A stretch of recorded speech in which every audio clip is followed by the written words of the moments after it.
Kemudian Rasulullah sallallahu alaihi wasallam pulang dari Jabal Uhud menuju mimbar dan beliau bersabda, sungguhnya aku yang mendahului kalian.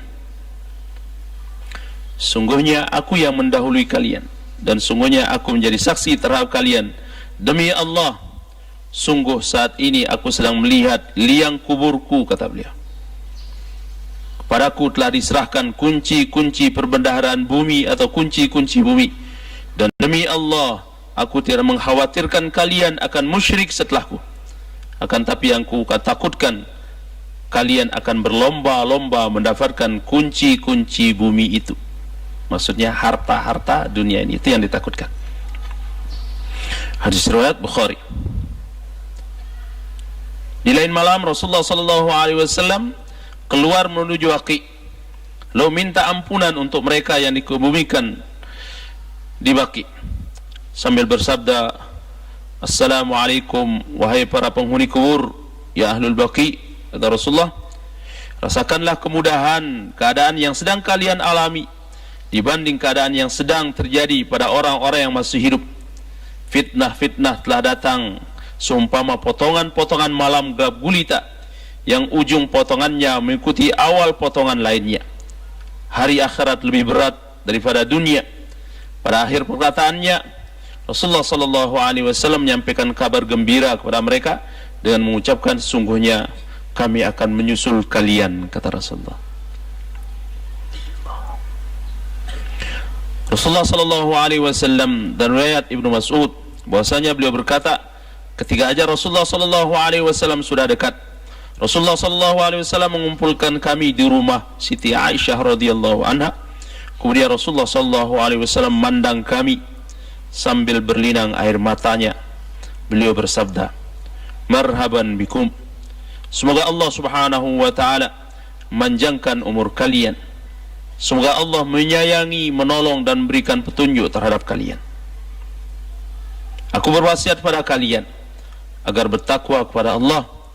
Sungguhnya aku adalah sebagai pemberi peringatan untuk kalian. Jangan kalian berlaku sombong terhadap Allah. Allah berfirman, kebahagiaan dan kenikmatan di akhirat kami jadikan untuk orang-orang yang tidak ingin menyombongkan dirinya dan membuat kerusakan di muka bumi, dan kesudahan surga itu bagi orang-orang yang bertakwa. Kemudian kami bertanya, kata Abdullah bin Mas'ud, bilakah ajal Rasulullah tiba? Rasulullah menjawab, ajalku hampir datang.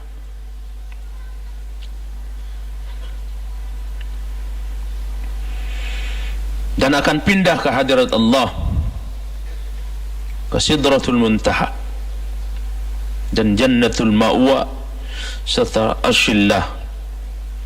Abdullah bin Mas'ud bertanya terhadap beliau, siapakah yang akan mandikanmu wahai Rasulullah? Rasulullah menjawab, salah seorang ahli baitku, kata beliau. Abdullah bin Mas'ud juga bertanya, bagaimana nanti kami mengkafani baginda ya Rasulullah?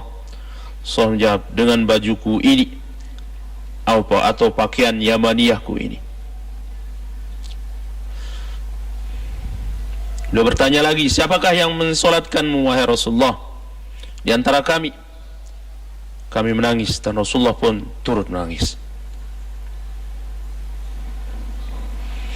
Kemudian Rasulullah sallallahu alaihi wasallam bersabda, tenanglah, semoga Allah subhanahu wa ta'ala mengampuni kalian semua apabila kamu semua telah memandikan dan mengkafaniku.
Kata beliau, letakkanlah aku atas tempat tidurku di dalam rumahku ini, di tepi liang kuburku.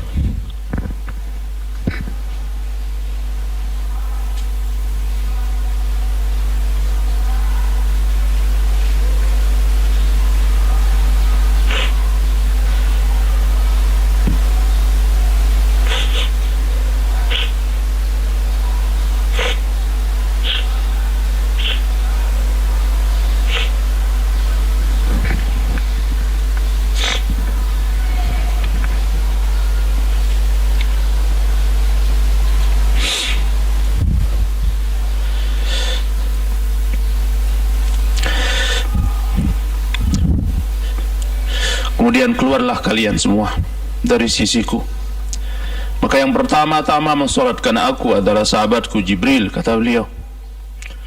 Kemudian Mikail, kemudian Israfil, kemudian malaikat Israel, berserta bala tentara mereka semua. Kemudian masuklah kamu dengan sebaik-baiknya, dan hendaklah yang mulai solat adalah kaum lelaki dari pihak kalian, kaum lelaki dari keluargaku, kemudian yang wanita-wanitanya, kemudian kalian semuanya.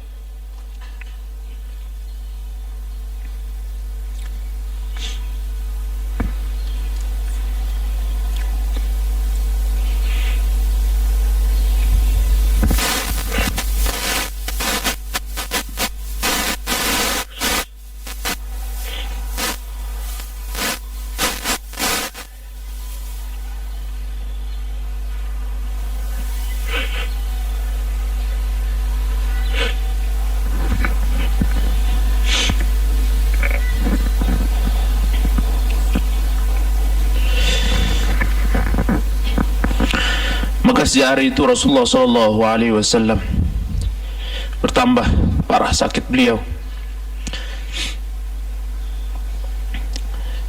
yang ditanggungnya selama 18 hari setiap hari. Semua sahabat ramai mengunjungi beliau hingga datangnya hari Senin, di saat Rasulullah SAW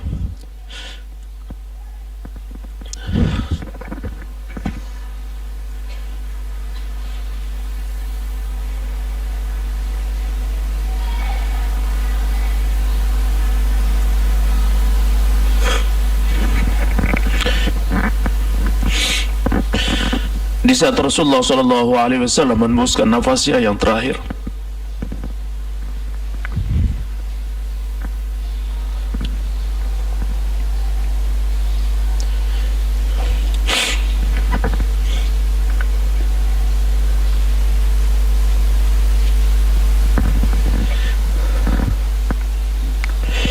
Sehari menjelang Rasulullah SAW meninggal pada hari Ahad, penyakit Rasulullah SAW semakin bertambah. Pada hari itu, setelah Bilal bin Rabah selesai mengumandangkan azannya, beliau berdiri di depan pintu Rasul dan beri salam, "Assalamualaikum ya Rasulullah." Kemudian beliau berkata lagi, "Assalamualaikum ya Rasulullah." Maka Fatimah menjawab, "Rasulullah dalam keadaan sakit."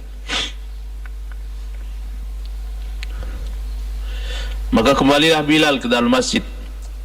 Ketika bumi terang disinari matahari siang, maka Bilal datang lagi ke tempat Rasul.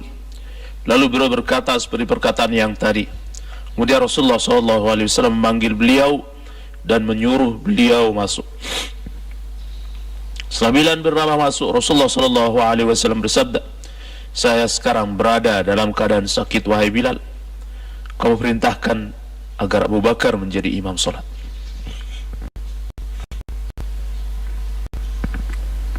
Maka keluarlah Bilal sambil meletakkan tangan di atas kepalanya sambil berkata, "Alangkah baiknya bila aku tidak di hari ini dilahirkan," kata beliau. Kemudian dia memasuki masjid dan memberitahu Abu Bakar agar beliau menjadi imam dalam salat tersebut. Ketika Abu Bakar melihat ke tempat Rasul yang kosong, sebagai seorang laki-laki yang lemah lembut, dia tidak dapat menampaskannya lagi. Lalu beliau menjerit dan akhirnya pingsan. Orang-orang yang berada di dalam masjid menjadi bising sehingga terdengar oleh Rasulullah sallallahu alaihi wasallam, dan Rasul bertanya, "Wahai Fatimah, suara apakah itu?" Fatimah menjawab, "Orang-orang menjadi bising dan bingung karena Rasulullah sallallahu alaihi wasallam tidak ada bersama mereka." Kemudian Rasulullah sallallahu alaihi wasallam manggil Ali bin Abi Thalib dan Sayyidina Abbas sambil dibimbing oleh mereka berdua. Maka Rasulullah sallallahu alaihi wasallam berjalan menuju ke masjid. Rasulullah sallallahu alaihi wasallam salat 2 rakaat. Setelah Rasulullah sallallahu alaihi wasallam melihat kepada orang ramai dan bersabda, "Ya ma'asyiral muslimin, kalian semua berada dalam peliharaan dan perlindungan Allah. Sungguhnya Dia adalah penggantiku atas kalian semua. Setelah aku tidak ada," menunjuk Sayyidina Abu Bakar. "Aku berwasiat kepada kalian agar bertakwa kepada Allah, karena aku akan meninggalkan dunia yang fana ini.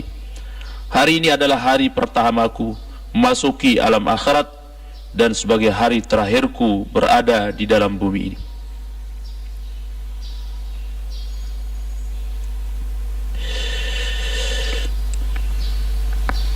Tidak kita lanjutkan, ya. Nanti kalian baca lanjutan kisah meninggalnya Rasulullah sallallahu alaihi wasallam.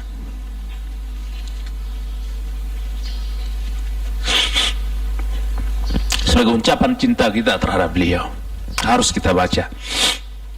Harus kita baca sebagai ungkapan cinta kita terhadap beliau, dengan harapan mudah-mudahan kita mendapatkan syafaat beliau.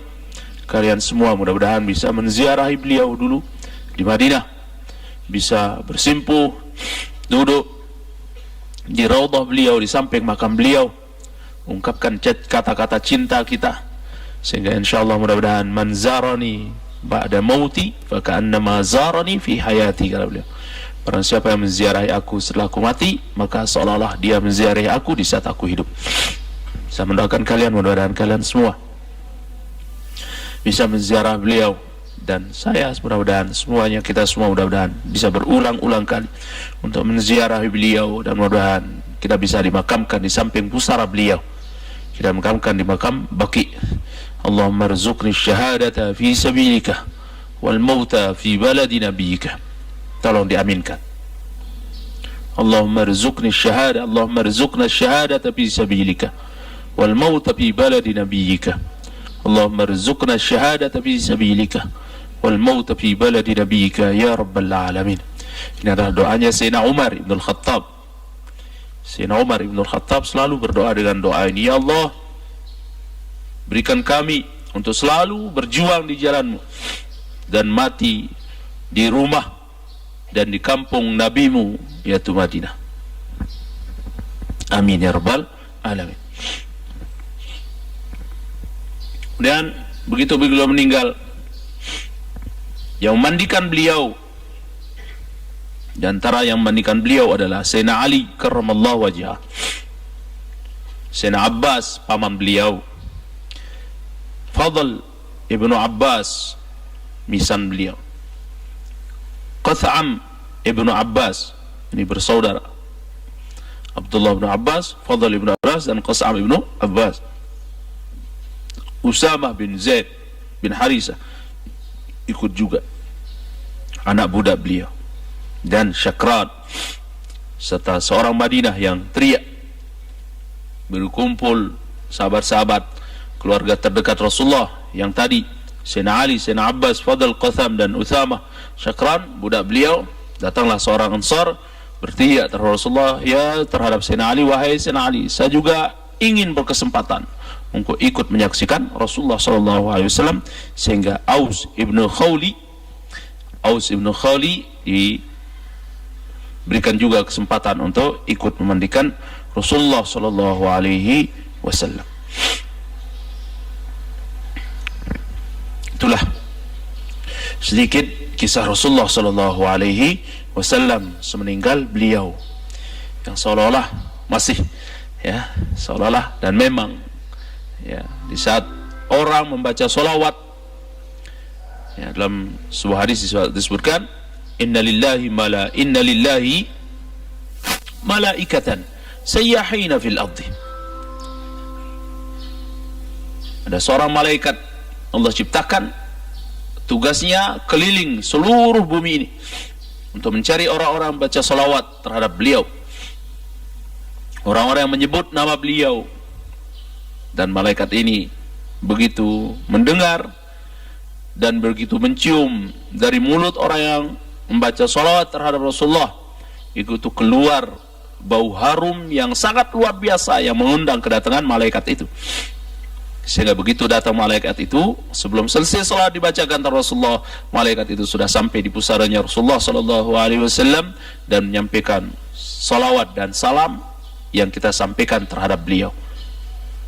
Raddallahi ruhi ala jasadi hatta arudda salam alaihi.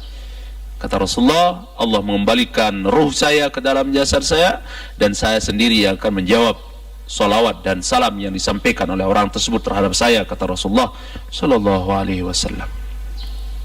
Dan yang paling dekat nanti dengan Rasulullah adalah aktsarukum salata alayya, kata beliau, yang terbanyak membaca salawat terhadap saya, banyak-banyak baca salawat terhadap Rasulullah sallallahu alaihi wasallam. Kemudian kita lanjut pada pembahasan summa yughsilu. Kemudian setelah seseorang jelas yakin akan kematiannya, maka langsung dimandikan. Fa idza kana rajulan, kalau sekiranya yang meninggal ini laki-laki, maka fal aula bi ghuslihi al abu, yang paling utama yang harus memandikannya adalah orang tuanya, bapaknya. Thumma al-jaddu, sesuai dengan urutan, maknanya asabat, ala tertibil asabat dalam hukum warisan. Thumma al-jaddu, kemudian kakeknya kalau masih hidup, yang namanya ajal. Siapa yang tahu? Ada di antara kita lebih dulu meninggal daripada orang tuanya, tapi kebanyakan orang tua yang duluan. Itu biasa kalau kalian, kita sudah berumur di atas 40 tahun. Kalau anak pertama sudah berumur di atas 40, 35, 40 tahun, itu biasa, sudah satu persatu di antara keluarga orang-orang terdekat kalian akan meninggalkan kalian. Di situ kalian akan rasakan bagaimana perasaan cinta kita ditinggal mati oleh keluarga yang terdekat. Maka bersabar dalam menghadapi ujian kematian yang ditimpakan oleh Allah terhadap kita, maka hadapi dengan sabar hati.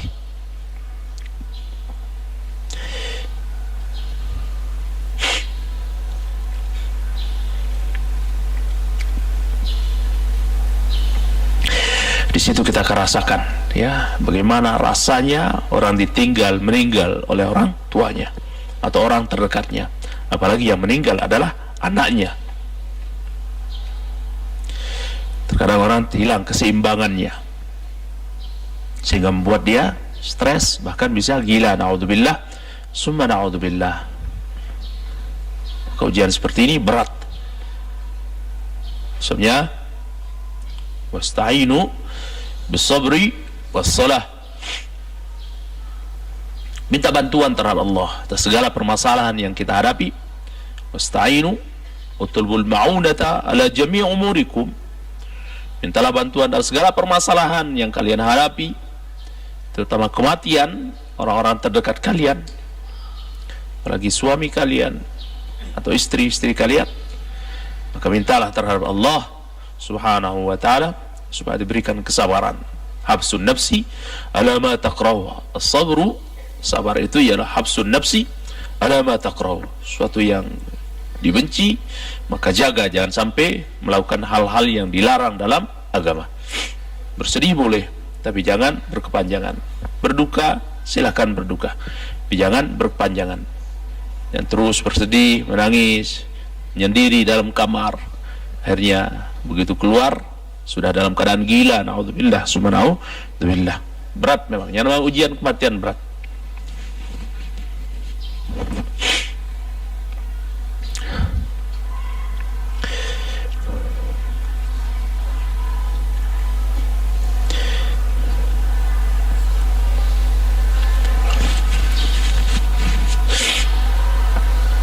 Dan semua kita akan mengalami itu, ya.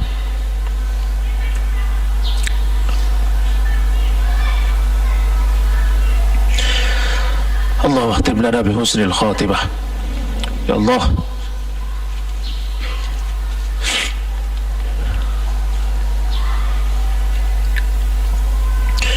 cabut nyawa kami dalam keadaan husnul khatimah.